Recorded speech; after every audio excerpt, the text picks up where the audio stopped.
my parents gave my $42,000 college fund, my bedroom, and my boyfriend to my cousin for fake cancer treatments, then made me shave my head, while she laughed and said, "Now we're twins." When I tried to stand up for myself, my mom scoffed and said, "If you wanted to be a doctor, you'd be more caring." I didn't say a word. That was 9 months ago. This morning, she was regretting everything she's ever done. Look, I'm not gonna lie to you, I'm pathetic, okay? Like genuinely spineless, because what kind of person hands over their entire future to someone who literally stole their bedroom and then thanks them for it? I saved $42,000 since I was 14 years old, with a job that almost culled me. Every grease burn from the fryer, every creepy customer, every Friday night I missed with friends, I knew it was my ticket out. I had pre-med dreams sitting in a savings account getting fatter while I got smaller from skipping lunches. The problem was that my parents still took half of my paycheck every time to fund their own lives. It was the only time I made them proud. My parents hated me since the moment I was born because my birth almost culled my mom. But here's the thing about being the family doormat. You start to believe you deserve the floor after a while. Like when Marilyn, my cousin, moved in after her parents died, and my parents gave her my room while I slept in the basement. She was 16 and gorgeous, even while grieving, and I was 10 and awkward and already knew my place in the family hierarchy, which was somewhere below the dog because at least he got to sleep upstairs. 8 years I lived like that. 8 years of watching my parents buy Marilyn a car for her birthday while I got a card, of seeing her model the prom dress they bought at a boutique while I wore Goodwill every day. My parents had been showing me for 8 years that I was worth less than her, but I had my savings and I told myself that was enough. I even had my boyfriend Dylan, who always made me feel special. I think he was the first person to ever make me feel that way. The cancer announcement came at my graduation dinner, because of course it did. She stood up clutching her stomach saying the doctors found lymphoma. I felt my celebration cake turn to ash in my mouth. Dylan jumped up so fast he knocked over his chair, and when he offered to help with whatever she needed, he looked at her with this expression I'd never seen in the 2 years he dated me. My stomach knew before my brain did that I was about to lose everything. 2 days later, $42,000 gone, transferred out of my account by my parents. They explained that family helps family, and insurance wouldn't cover experimental treatment, and how could I be so selfish when Marilyn was dying? I wanted to scream that they'd never helped me, that I'd worked since 14 while Marilyn got allowance for existing, but I just sat there like always the good daughter, the understanding one, the basement dweller who knew her place. Night classes at community college tasted like failure, and I told myself it was temporary, just until Marilyn got better. But then my parents decided I needed to quit my restaurant job to be her caregiver, because 18 meant I was an adult, and adults contribute. As if I hadn't been contributing half my paycheck since I was 14, they told me if I really wanted to be a doctor, I had to be more caring. Then everything got worse. You know what's funny about shaving your head in solidarity? It's supposed to be this beautiful gesture, but when my parents made me do it, Marilyn laughed. Actually laughed and said, "Now we're twins." She hadn't even shaved her hair yet. Then Dylan agreed with her, and said, I looked sick. I felt like something was up when I realized how Marilyn hadn't really changed at all. She didn't look sick. So one day I followed her to chemo, and saw her car at Serenity Spa getting a hot stone massage while she was supposed to be getting poison pumped through her veins. That's when the basement doormat finally felt something other than resignation. I followed her for the next few days to see what else she was lying about. The next day I found her making out with Dylan in his Honda, the windows all fogged up, her definitely not bald head in his hands. I think that's when pathetic turned to anger. I called up the insurance company during dinner and put it on speakerphone. The guy confirmed that Marilyn had no claims, no diagnosis, no anything. I also knew Marilyn's bank password, so I pulled up the bank statements showing spa days every chemo day, and my family looked so shocked, like they hadn't been watching her eat full meals when she should have been fasting for treatment. What I didn't expect was my parents screaming at me to get out, saying I was no longer their daughter while Marilyn sobbed and Dylan held her. And I realized I'd never been their daughter, not really, just the worker ant funding the princess's life. I got kicked out and spent 3 months in my car, 3 months of showering at the gym and pretending everything's fine. A month in, Dylan called to apologize and say he didn't mean for it to turn out the way it did. Then he warned me, told me to leave and move across the country. I ignored him and hung up. On the 3rd month, I got a call that changed everything. It was an insurance investigator asking me to go to the police station to give my statement. Apparently my parents' house had burned down, and while they claimed it was an accident, he discovered foul play. The first person my parents mentioned it could be, why me of course. I thought of Dylan's warning and realized I knew exactly who would have set the fire. I've got Marilyn's medical records in my glove compartment and 3 years of text messages from Dylan saved to the cloud, and I thought maybe, just maybe, the doormat's about to show them what 8 years in the basement teaches you about survival. The investigator's office smelled like burnt coffee and disappointment. He pushed a folder across the desk toward me, his fingers tapping against the metal surface. Inside were photos of my parents' house, or what used to be their house. Black skeleton beams reached up like accusing fingers, and in the corner of one photo I could see Marilyn's melted boutique prom dress hanging from what used to be her closet. The accelerant used matches industrial degreaser from your former workplace, he said, pulling out another document. Same chemical composition as what your restaurant uses for their deep fryers. My hands started shaking. I'd cleaned those fryers 1,000 times, knew that smell better than my own perfume. The investigator slid another photo across, this one from a security camera. Grainy, but clear enough to show someone in a hoodie near the house the night of the fire. Same height as me, same building, even walked with their left foot turned slightly out, just like I did from that old ankle injury. Your parents mentioned you had access to these chemicals, he continued, and that you were recently removed from the home under hostile circumstances. I opened my mouth to explain, but he held up his hand and pulled out more papers, text messages printed out, supposedly from my number, threats about burning the house down, about making them pay for choosing Marilyn, messages I'd never sent, never even thought about sending. The timestamps showed they'd been coming for months, starting right after I got kicked out. I didn't send these, I managed to say, but even to my own ears it sounded weak. We'll need to examine your phone, he said, and your car. Standard procedure. They towed my Honda while I watched from the police station window. 3 months of living in that car, and now they were tearing it apart looking for evidence. The officer who drove me back to collect my things was nice enough, let me grab my toothbrush and the blanket I'd been using. That's when I saw them find it. A container of industrial degreaser tucked under my spare tire. Same brand from the restaurant. The officer's hand went to his radio. The handcuffs were cold. I'd imagined a lot of scenarios over the years, but sitting in the back of a police car wasn't one of them. They read me my rights while my brain tried to process how this was happening. The basement doormat was going to jail for a crime she didn't commit, and somewhere Marilyn was probably getting another hot stone massage. Booking was a blur. Fingerprints, mugshot, surrendering my belongings. The orange jumpsuit was too big, hanging off my frame like I was playing dress up. They put me in a holding cell with 3 other women who looked as lost as I felt. One of them was crying about her kids. Another kept insisting this was all a mistake. I just sat on the metal bench and tried to understand how I'd gone from victim to suspect in less than 24 hours. The public defender they assigned me looked younger than me, fumbling with his briefcase and mispronouncing my name. He spread out the evidence on the table between us, each piece another nail in my coffin. The text messages had been coming from burner phones, but they'd been traced to locations I'd been, the gym where I showered, the parking lot where I slept, even the library where I used the computers to look for jobs. Someone's been following me, I told him, tracking where I go. He nodded like he'd heard it before, like every client said they were being framed. The security footage from the restaurant showed someone had accessed the storage room where they kept the degreaser. The person wore a baseball cap pulled low, but they used an old employee code, my code. I haven't worked there in months, I said. They should have deactivated it. Should have, he agreed, but they didn't. The bail hearing was worse than the arrest. My parents showed up, not to support me, but to testify about my violent tendencies and obsession with Marilyn. My mother actually cried on the stand, talking about how I'd always been jealous, how I tried to ruin poor Marilyn's cancer treatment. The judge set bail at $50,000. Might as well have been $1 million. The women's detention center was nothing like TV. No dramatic fights, no prison gangs, just sad people waiting for trials they couldn't afford to fight properly. My cellmate was in for check fraud, spent most of her time writing letters to her daughter. I spent my time going over everything in my head, trying to figure out how Marilyn had done it, because it had to be her. The degreaser, the security footage, the text messages. She'd been planning this for months, maybe since the day I exposed her fake cancer. Every time I'd parked somewhere to sleep, she must have been watching, waiting, building her case against me. 2 weeks in, my lawyer visited with news. They'd found more evidence in my car, receipts for burner phones I'd never bought, a notebook with plans written in handwriting that looked enough like mine to fool anyone who didn't look too close. The prosecution was pushing for arson with intent to harm, 25 to life. We could plead down to reckless endangerment, he suggested. Maybe get 5 to 7. For something I didn't do, he shrugged. It wasn't about truth anymore, just damage control. 3 weeks in, I'd stopped hoping. The food was terrible, the beds were worse, and every day felt like a year. I'd written Dylan 12 letters and torn them all up, written my parents once and actually sent it, begging them to believe me. No response. Even wrote to Marilyn, just 2 words, you win. Then on day 23, my lawyer showed up with an expression I'd never seen before. Hope. They found something, he said, sliding a photo across the table. Security footage from a hardware store 2 towns over. Clear as day, there was Marilyn buying industrial degreaser. Same brand, same size as what they'd found in my car. And right beside her, Dylan, carrying 3 more containers. The timestamp is from the week before the fire, my lawyer explained. But that's not the best part. He pulled out bank statements. Marilyn's real ones, not the edited versions she'd shown my parents. The $42,000 my parents had given her for cancer treatment transferred out the day before the fire, along with another $30,000 from my parents' joint savings account. Password she'd probably gotten while playing the dying cousin. They ran, he continued. Caught them at the Canadian border yesterday trying to cross with fake IDs. The security footage from the night of the fire told the rest of the story. Marilyn in my hoodie, walking with an exaggerated limp to mimic my turned out foot. Dylan following behind with the containers. They'd even stopped at the gym that night, made sure my car was there, made sure I'd have no alibi. My release came with apologies from the prosecutor, the investigator, even the judge. But no apology could give me back those 3 weeks. No apology could erase the feeling of handcuffs or the sound of cell doors closing. I walked out in the same clothes I'd been arrested in, carrying my belongings in a clear plastic bag. My parents were waiting outside the detention center. They looked older, smaller somehow. My mother reached for me, but I stepped back. We're sorry, she said. We should have believed you. We should have known. We need your help, my father added. The insurance won't cover the house since Marilyn. Since she, and we gave her everything. We have nothing left. I looked at them, really looked at them for the first time in years. They'd chosen Marilyn over me every single time. Gave her my room, my money, my future. Even when I'd proved she was lying, they'd chosen her. Only believed me when someone else proved my innocence. No, I said. Please, my mother begged. We're family. Family helps family. I repeated their words back to them. But I was never really family to you, was I? I walked past them to the bus stop. 3 weeks in jail had taught me something 8 years in the basement hadn't. Sometimes the best thing you can do for yourself is stop being the doormat. Sometimes you have to let people lie in the beds they made, even if those beds are in a house that no longer exists. My phone buzzed with a text from an unknown number, probably another reporter wanting my story. But when I opened it, it was just 2 words. I'm sorry. Dylan's new number, I guessed. I deleted it without responding. The bus pulled up and I climbed on with my plastic bag of belongings. I still had no money, no home, no family, but for the first time in my life, I had something better, self-respect. And that was worth more than $42,000 or a bedroom upstairs or parents who only loved me when they needed something. The bus driver asked where I was headed. Away from here, I said, and for the first time in weeks, I smiled, because sometimes the best revenge isn't proving them wrong or making them pay. Sometimes it's just walking away and letting them live with their choices. My parents had chosen Marilyn over me every time it mattered. Now they could live with that choice, in whatever temporary housing they could find, knowing their real daughter was out there somewhere, finally free. The bus lurched forward, and I gripped the metal pole harder, watching my parents shrink in the distance through the grimy window. My plastic bag crinkled against my leg with each bump in the road. 3 weeks of jail had left me with nothing but the clothes on my back and a determination to never let anyone use me again. The first problem hit before we even left the city limits. My phone died. The ancient flip phone I'd been using since high school finally gave up. Screen going black mid-vibration from another unknown number. Without it, I had no way to contact the few acquaintances who might help. No way to look for jobs. No way to prove I even existed in the digital world. I got off at the next stop, a strip mall with a phone repair shop. The technician, a kid who looked about 16, shook his head after examining it. Batteries completely fried, probably from sitting in extreme temperatures, he said, glancing at my wrinkled clothes and the plastic bag. You been living in your car? The question stung more than it should have. Even after everything, being homeless still carried shame I couldn't shake. How much for a replacement battery? $40, but honestly this model's so old I'd have to order it. Take about a week.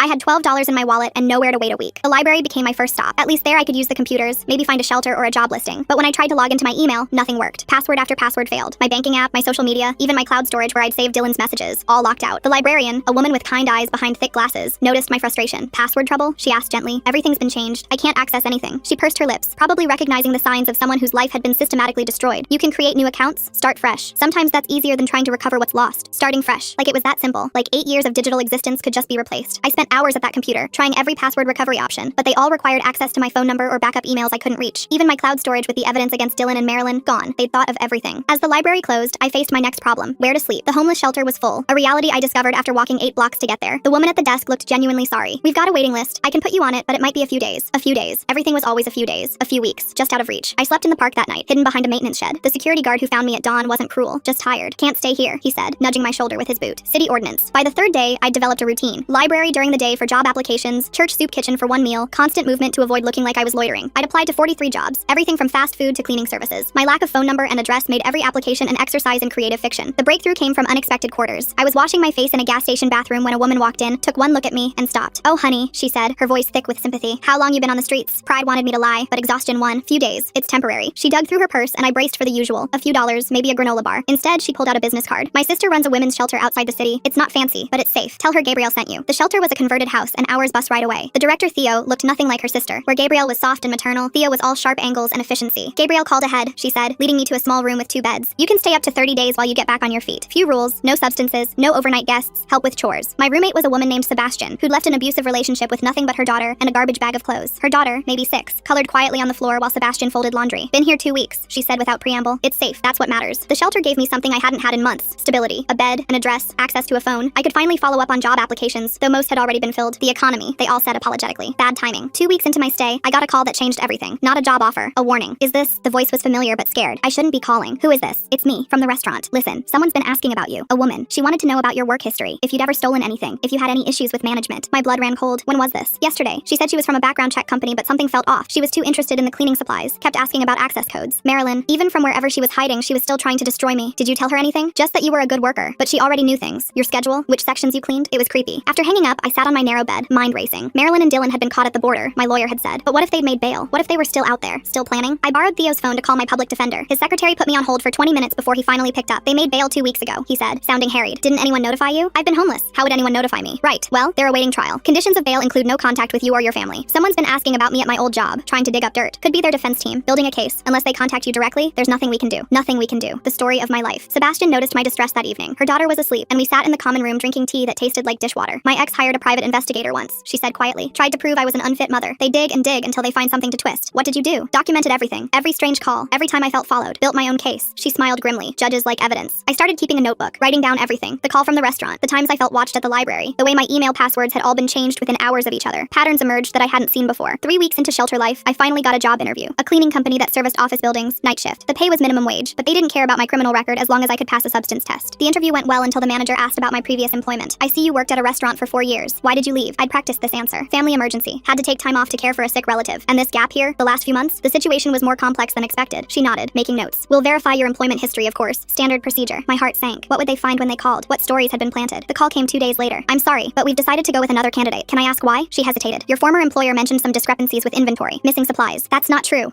I'm sorry. Company policy." I hung up, hands shaking with rage. Another door closed. Another lie believed. Sebastian found me crying in our room, the notebook clutched in my hands. "They're winning," I said. "Even from wherever they're hiding, they're still winning." "No," she said firmly. "You're still here, still fighting. That's not winning. That's just round 1. The next morning, I woke with new determination. If Marilyn wanted to play dirty, I'd document every move. I started visiting other restaurants, talking to former coworkers. Most were reluctant to get involved, but a few remembered things. "That woman who came asking about you," one said. "She had this rehearsed quality, like she was reading from a script. She offered me $50 to say you'd stolen from the register," another admitted. I didn't take it, but maybe others did. I wrote everything down, names and dates and conversations. My notebook filled with evidence of a campaign against me, systematic and thorough. A month into shelter life, just as my time was running out, I got unexpected news. One of my job applications, submitted weeks ago to a medical clinic, had finally been reviewed. They needed someone to clean after hours, someone reliable who could work independently. The interview was different this time. The office manager, an older woman named Mrs. Chen, barely glanced at my application. "Can you work nights? Can you follow safety protocols? Can you show up on time?" "Yes to all 3. "When can you start?" Just like that, I had a job. Minimum wage, but with regular hours and the possibility of health insurance after 90 days. It wasn't pre-med, but it was a start. Finding an apartment proved harder. Every landlord wanted first and last month's rent, references, proof of income. My shelter address made them nervous. My lack of rental history more so. It was Theo who suggested the solution. "There's a boarding house near the clinic. Not fancy, but clean. The owner's a friend. Understands about fresh starts." The room was tiny, barely bigger than my shelter space, but it was mine. A bed, a dresser, a hot plate, a door that locked. After months of uncertainty, it felt like a palace. My first week at the clinic, I worked like my life depended on it, because it did. Every surface gleamed, every trash can emptied, every protocol followed to the letter. The night security guard, an older man named Frank, watched me with amusement. "You know you don't have to clean the ceiling, right? Just being thorough." He laughed. "Keep that up. You'll make the day staff look bad." Slowly, routine returned. Work at night, sleep during the day, library visits to job hunt for something better. I saved every penny, building a new future dollar by dollar. 6 weeks into the job, Frank mentioned something that made my blood run cold. "Had a weird visitor last night after you left. Woman asking about our cleaning staff said she was from an employment verification company." "What did she look like?" "Young, pretty, lots of questions about security procedures. Who had access to what?" "Marilyn, still hunting, still plotting." "What did you tell her?" "Nothing. Sent her to HR like I'm supposed to, but she didn't seem happy about it." I started varying my routes to work, taking different buses, entering through different doors. Paranoid maybe, but justified. The notebook grew thicker with incidents. Hang-up calls to the clinic, someone asking my landlord about my schedule, a woman matching Marilyn's description at the library, always using computers near mine. 2 months into the job, everything escalated. I arrived at work to find the supply closet ransacked, cleaning chemicals spilled everywhere. nowhere, Frank was filling out an incident report. Happened about an hour ago, he said. Someone got in with an old access code. We're reviewing security footage now. My stomach dropped. An old access code, just like at the restaurant. The next day, Mrs. Chen called me into her office. My hands shook as I sat down, certain I was about to be fired. The security footage showed something interesting, she said, turning her computer screen toward me. This person used a code that was deactivated months ago, but they knew exactly where the cameras were, how to avoid clear identification. The figure on screen wore a baseball cap and baggy clothes, but something about the walk was familiar. Here's the interesting part, Mrs. Chen continued, clicking to another file. We had a similar incident 6 months ago. Same MO, same type of vandalism. That employee was let go shortly after. What happened to them? Last I heard, they were in jail. Arson charges. She studied me carefully. You know what I think? I think someone's targeting my cleaning staff, and I don't like it. For the first time in months, someone believed me without question. Mrs. Chen increased security, changed all access codes, and installed additional cameras. But more importantly, she started documenting everything, building a file that paralleled my own notebook. The breakthrough came from an unexpected source. One of the clinic's doctors, working late, struck up a conversation as I cleaned his office. You're the one someone's trying to frame, right? He said casually. Mrs. Chen mentioned it. I nodded, unsure where this was going. My brother's a private investigator, retired cop. If someone's stalking you, building false evidence, that's criminal harassment. Might be worth talking to him. His brother, Sebastian, not my roommate, but an older man with sharp eyes, listened to my story without interruption. When I finished, he leaned back in his chair. This is sophisticated, he said. Whoever's doing this understands systems, how to exploit them. But they're also getting sloppy. The clinic break-in was too obvious. I can't afford a private investigator. I'm not taking your money. I'm taking the case. He smiled at my confusion. My brother saved my kid's life once. I owe him. Besides, I'm curious. This level of dedication to destroying someone, there's more to it than simple revenge. Sebastian, the investigator, not my former roommate, started digging. Within a week, he'd found patterns I'd missed. The woman asking questions matched Marilyn's description, but was using different names. The man with her, always staying in the car, always wearing sunglasses, was likely Dylan. They're not supposed to be in the state, he said, showing me photos taken outside the clinic. Bail conditions. This alone could revoke their bond. But when he tried to report it, he hit walls. The photos weren't clear enough for positive identification. The fake names made tracking difficult. Without concrete proof, the authorities wouldn't act. We need them to make a mistake, he said. A big one. The mistake came sooner than expected. I was working late, cleaning the emergency exit stairwell, when I heard voices echoing from below. Female, frustrated, familiar. The code's not working. Try again. Male voice. Dylan. I'm telling you, they changed everything. We need a different plan. I held my breath, pressing record on the ancient tape recorder Sebastian had given me for exactly this purpose. The voices grew clearer as they climbed the stairs. Maybe we should just confront her. Scare her into running again. Number it has to look like she did it herself, just like before. The fire was your idea. And it worked, didn't it? Until those idiots at the border, they rounded the corner and froze. For a moment, we all stood there, the truth hanging between us like a physical thing. Marilyn looked different. Hair dyed black, face thinner, but the eyes were the same, calculating and cold. Hello, cousin, she said finally. I held up the recorder, its red light blinking steadily. Everything's being recorded. Dylan stepped forward, but Marilyn grabbed his arm. She's bluffing. Security knows I'm here, I said, surprising myself with how steady my voice sounded. Frank's probably already reviewing the cameras. As if on cue, Frank's voice crackled over the intercom. Everything okay up there? We're calling the police, I said into the recorder, loud enough for Frank to hear. 2 individuals breaking into the clinic, violating restraining orders. Marilyn's composure finally cracked. You ruined everything. The money was supposed to be mine. My parents left me nothing, and yours owed me for taking me in. So you destroyed my life for money? You were supposed to stay in the basement. She was screaming now, Dylan trying to pull her toward the exit. You were supposed to know your place, but you had to play detective, had to ruin everything. The police arrived as they reached the ground floor. Sebastian had called them the moment the security alarm triggered, and they were ready. This time, when the handcuffs clicked, they weren't around my wrists. The tape recorder had captured everything. The admission about the fire, the violation of bail conditions, the attempted break-in. Combined with Sebastian's surveillance and Mrs. Chen's documentation, it was enough. This time, bail was denied. The next few weeks blurred together. Statements to police, meetings with prosecutors, sessions with my old public defender who suddenly seemed very interested in my case again. The notebook I'd kept became evidence. Every incident suddenly significant. But life went on. I still cleaned the clinic at night, still lived in my tiny room, still saved every penny. The difference was, the weight lifted from my shoulders. No more looking over my shoulder, no more wondering when the next attack would come. Mrs. Chen offered me a day position when one opened up. Same pay but better hours, a chance to take classes if I wanted. I accepted, grateful for the normalcy. You know, she said one day, the clinic offers tuition assistance for employees interested in medical careers. Something to think about. Pre-med at 18 felt like a lifetime ago, but maybe it wasn't too late for a different path. Medical assistant, nursing, something that helped people, something that proved the basement hadn't broken me. My parents tried to contact me once more. A letter forwarded through my lawyer. They were living with distant relatives, the letter said. Struggling. Sorry, could we talk? I read it twice, then filed it away. Maybe someday I'd be ready for that conversation, but not yet. Not until I was sure I wouldn't fall back into old patterns, wouldn't become the doormat again. Sebastian, the investigator, stayed in touch, occasionally updating me on the case. Marilyn and Dylan were looking at serious time. The fire, the fraud, the harassment, it all added up. Their lawyers were pushing for plea deals, but the prosecutor felt confident. You did good, he told me over coffee one day. Most people would have given up. I almost did, multiple times, but you didn't. That's what counts. 6 months after my release from jail, I stood in my tiny room packing for a move. Not far, just a better apartment, one with an actual kitchen and windows that opened. My savings account held $2,000, not $42,000, but earned honestly, saved carefully. The clinic had promoted me to shift supervisor, a small raise but significant responsibility. I'd enrolled in community college again, just 2 classes to start, biology and English, foundations for whatever came next. My phone, a basic smartphone now, buzzed with a text. Theo from the shelter, checking in like she did every month. I sent back a photo of my new apartment key, and her response was immediate. So proud of you. Pride, such a foreign concept for someone raised to believe they deserve the basement. But slowly, I was learning to feel it too. Not the false pride of revenge or proving others wrong, but the quiet satisfaction of building something from nothing. The trial was set for next month. I'd have to testify, face them again. But this time would be different. This time, I wouldn't be the scared girl in the basement or the desperate woman in the car. I'd be someone who survived, who documented, who refused to let them win. My new apartment was on the 3rd floor, windows facing east. The morning I moved in, I stood watching the sunrise, thinking about all the mornings I'd watched it from my car, from the park, from the shelter. Same sun, same sky, but everything else had changed. The doormat was gone. In her place stood someone harder, maybe, but also stronger. Someone who knew that family isn't always blood, that home isn't always a house, that sometimes the best thing you can do do is save yourself. I unpacked slowly, each item in its place. The notebook full of evidence sat on my desk, a reminder of how far I'd come. Next to it, a new notebook, empty and waiting. Not for documenting harassment this time, but for class notes, for plans, for a future that finally felt possible. The irony wasn't lost on me. Marilyn had stolen $42,000 and my family's love, but she'd given me something more valuable, the knowledge that I could survive anything, that I didn't need their approval or their money or their conditional love. I had myself. And finally, that was enough. The trial date arrived faster than expected. I sat outside the courthouse clutching my notebook, watching lawyers in expensive suits rush past. My public defender, who'd suddenly become much more attentive after Marilyn and Dylan's arrest, met me at the entrance. Remember, just answer the questions directly, he said, straightening his tie. The tape recording speaks for itself. The courtroom was smaller than I'd imagined. Marilyn sat at the defense table, her black-dyed hair growing out at the roots. Dylan was beside her, both of them in clothes that screamed, "We're innocent." Their lawyers looked tired already. The prosecutor called me first. I walked to the witness stand, legs shaking but determined not to show it. The bailiff swore me in, and suddenly I was telling my story again. The basement, the fake cancer, the $42,000, the fire. "Can you identify the voices on this recording?" the prosecutor asked, playing the tape from the clinic stairwell. "That's Marilyn and Dylan," I said clearly. The defense attorney tried to shake my testimony, asking about my history of jealousy and my obsession with Marilyn. I answered each question calmly, sticking to facts. When he brought up my arrest, I explained about the planted evidence, the frame job that had taken months to orchestrate. "Isn't it true you were angry about being removed from your parents' home?" he pressed. "I was hurt," I admitted, "but I didn't burn down their house." The real damage came when the prosecutor called his other witnesses, the hardware store clerk who'd sold Marilyn the degreaser, the border patrol agent who'd found the stolen money in their car, Mrs. Chen, who testified about the break-in attempt at the clinic. But the killing blow was Sebastian's testimony. He'd done more digging after their arrest, found things even I didn't know. Marilyn had been planning this since the day I'd exposed her fake cancer. She'd kept journals, detailed plans about how to frame me. Dylan had helped her track my movements, plant evidence, create the false digital trail. She wrote about following the defendant to various locations. Sebastian read from one of Marilyn's journals. Quote, "Watched her sleep in the gym parking lot. Perfect opportunity to plant the degreaser tomorrow." The jury's faces changed as he read entry after entry. Marilyn's meticulous documentation of her own crimes, her obsession with destroying me for ruining her con. She'd even written about practicing my walk, studying security footage to mimic my gait. Dylan's testimony came next, and he folded immediately. Took a plea deal in exchange for testifying against Marilyn. He sat in the witness box, avoiding everyone's eyes, explaining how they'd stolen from my parents' accounts, how they'd planned to flee to Canada and start over with the money. "Whose idea was it to frame her for arson?" the prosecutor asked. "Marilyn's," Dylan said quietly. "She said it would keep everyone from looking for us." Marilyn's face went rigid. Her lawyer whispered urgently in her ear, but the damage was done. The jury deliberated for less than 2 hours. Guilty on all counts. Arson, fraud, identity theft, witness tampering, the list went on. Marilyn stared straight ahead as the verdict was read, her carefully constructed mask finally cracking. Sentencing came 3 weeks later. I didn't have to attend, but I wanted to see it through. Marilyn got 15 years. Dylan got 5 with possibility of parole in 3. As they led her away in handcuffs, she turned to look at me one last time. No apology, no remorse, just cold fury that I'd won. Outside the courthouse, my parents waited. They'd attended every day of the trial, sitting in the back row. My mother stepped forward as I emerged. "We know you don't want to talk to us," she said quickly, "but we wanted you to know we're in therapy. Family therapy. Learning about what we did wrong." My father cleared his throat. "The insurance company is investigating. Since it was arson, they might not pay out. We're probably going to lose everything." "I know," I said. "We're not asking for money," my mother added hastily. "We know you don't have any. We wanted you to know we understand now what we put you through." I looked at them. Really looked at them. They seemed diminished somehow. Like the fire had burned away more than just their house. Maybe it had burned away their delusions too. "I'm glad you're getting help," I said finally. "But I'm not ready to be part of your therapy process." "We understand," my father said. "Maybe someday." "Maybe," I said, though we all knew it was unlikely. I walked away from the courthouse, from them, from that entire chapter of my life. My shift at the clinic started in 4 hours, and I had homework to finish first. Biology was kicking my butt, but I was determined to pass. Mrs. Chen had promoted me again last month. Day shift supervisor now, with a team of 3 under me. The pay wasn't much better, but it came with full benefits and more tuition assistance. I'd added a chemistry class to my schedule, working toward prerequisites for a medical assistant program. My apartment had become a real home. Nothing fancy. Still just a 1-bedroom in a building that needed repairs. But I'd painted the walls, hung curtains, bought furniture from thrift stores. The woman who'd slept in her car for 3 months now had a kitchen table, a bookshelf, even a small TV. Theo still texted occasionally, updating me on shelter news. Sebastian, the roommate, had gotten her own apartment, was working at a daycare while fighting for custody of her daughter. Gabrielle, who'd given me that first lifeline, had become something like a friend. We met for coffee sometimes, talked about resilience and recovery. Sebastian, the investigator, refused payment for his work, but I'd insisted on taking him and his brother to dinner, over pasta and breadsticks. He told me about other cases he'd worked, other people who'd been systematically destroyed by someone they trusted. "You're not unique," he'd said, not unkindly, "but you are unusual. Most people don't document. Most people don't fight back. They just disappear." I thought about that conversation often, about all the people who'd been in my position but hadn't had a Mrs. Chen who believed them, a Sebastian who investigated, a security camera that caught the truth. How many basements dwellers never escaped? The medical assistant program application sat on my kitchen table, half completed. The deadline was next week. It wasn't pre-med at a 4-year university, wasn't the future I'd planned at 18, but it was mine, earned with my own work, my own choices.